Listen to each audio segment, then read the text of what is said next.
I think the most dangerous thing that you can do as a man is just sit on your hands and wait. There's a lot of us that are just sitting in our rooms, staring at our screens, staring at our phones, just waiting for a moment to appear. Just waiting for mentorship. Or maybe you're just waiting for a big break at work. Or maybe you're just waiting for the right girl to come by and save you for whatever that is, or whatever that's worth.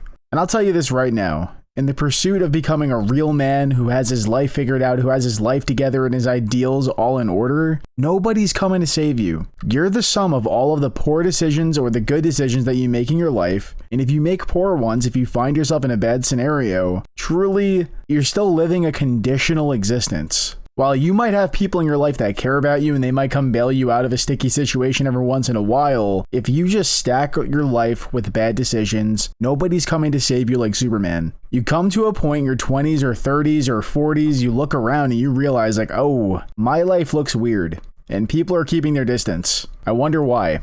And the why behind that big question is nobody wants to be friends or associate with a man-child unless they're weird. Nobody wants to parent you just for being close to you in proximity. In the real world, nobody's monitoring your potential. People only care about your output and how you make them feel. And if you're drowning, the world isn't going to throw you a rope. You might get bailed out every once in a while, but in totality, you'll find yourself in a bad spot. So if you don't take action for yourself today and continue to put esteemable acts behind wanting to be a real man, to be a proper man, whether it's a job application or cleaning your room, cleaning your kitchen, taking on some sort of a physique goal or going to the gym, if you don't take some agency over that, the future you is going to be just as miserable, if not more miserable than you are right now, only older, which makes things a lot more strange. Here's an example. If you cheat on your girlfriend right now, let's say you have a multi-year relationship and you cheat on your girlfriend, okay.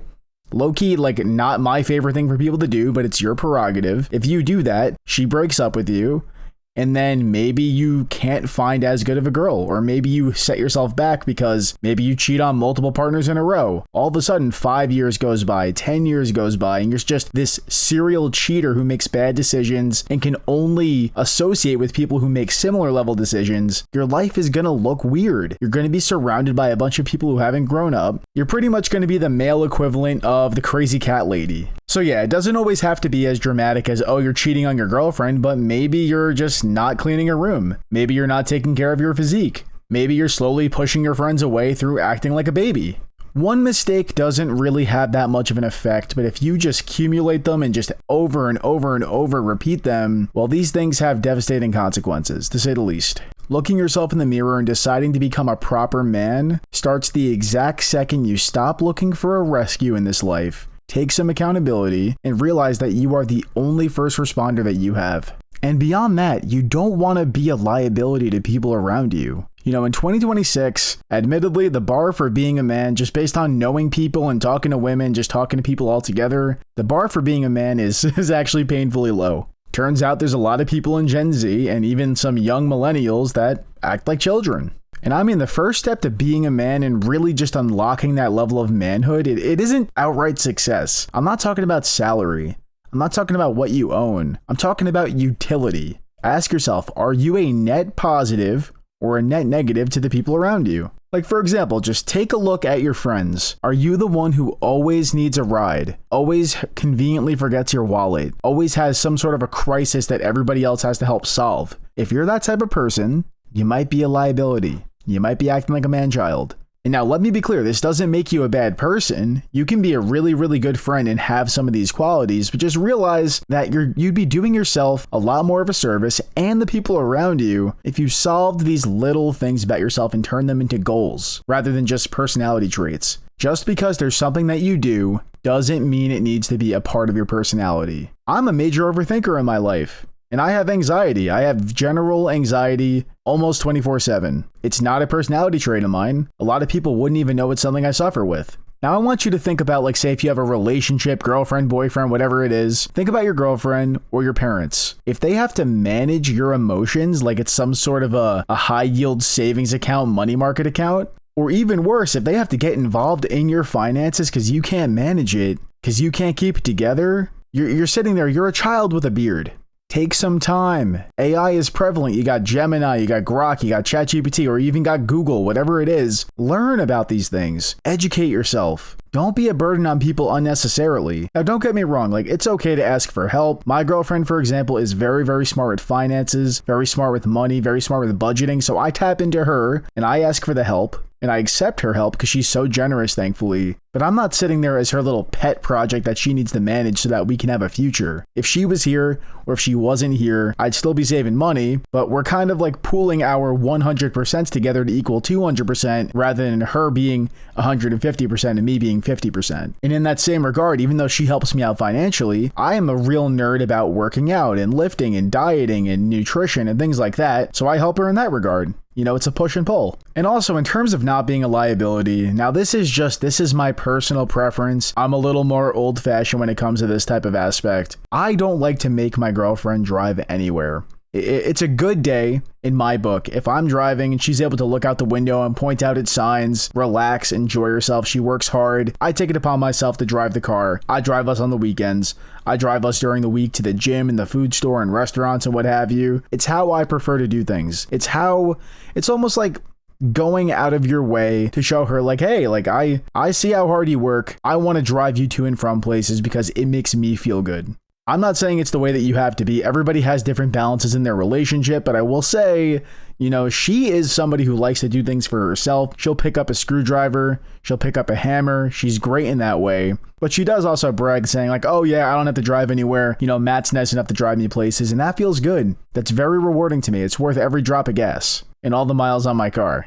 Being a proper man in this day and age means being the person that people can lean on without the entire bridge absolutely collapsing. You know, it's why I tell people, like, try to have 10K in savings. Try to have 20K in savings. Try to have 1K in savings. Try to cover your finances. I'm not sitting there saying that so that you could flex with your money. It's not flex money. It's peace of mind for the people that you love. It's peace of mind for the future.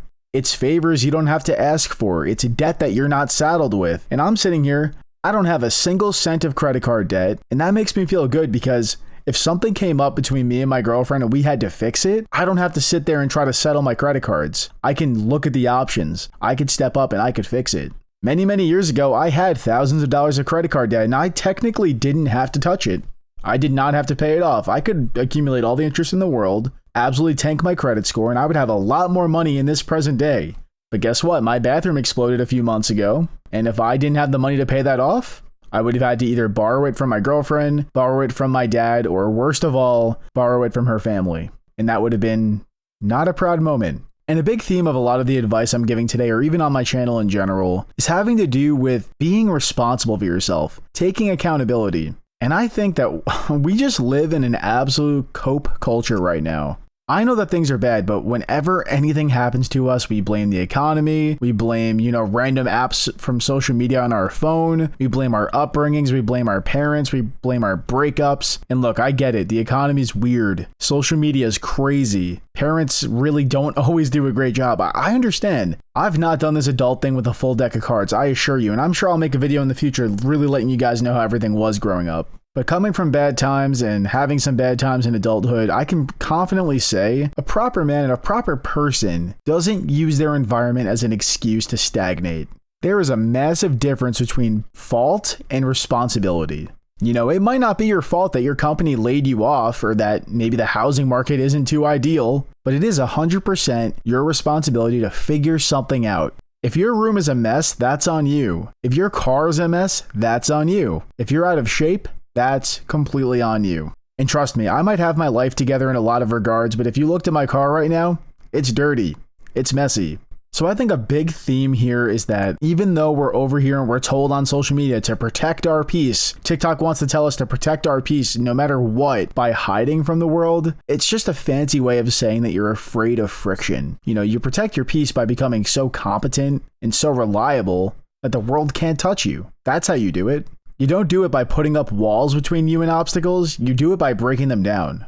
People don't want to say it, especially on social media, but real manhood is quiet. It's dead silent. And reliability is the most underrated trait. It's an absolute currency right now because almost nobody has it. And if they do, it's inconsistent. And trust me, I have had my faults in the past. I'm not always a consistent person, but let me tell you, if you look at my life right now as a 27-year-old man, you compare it to 22-year-old Cozy or 25-year-old Cozy, there's a big difference. Just stop trying to be happy and start trying to be useful for the people around you so they appreciate you. Happiness is a byproduct of being the man who can actually handle himself.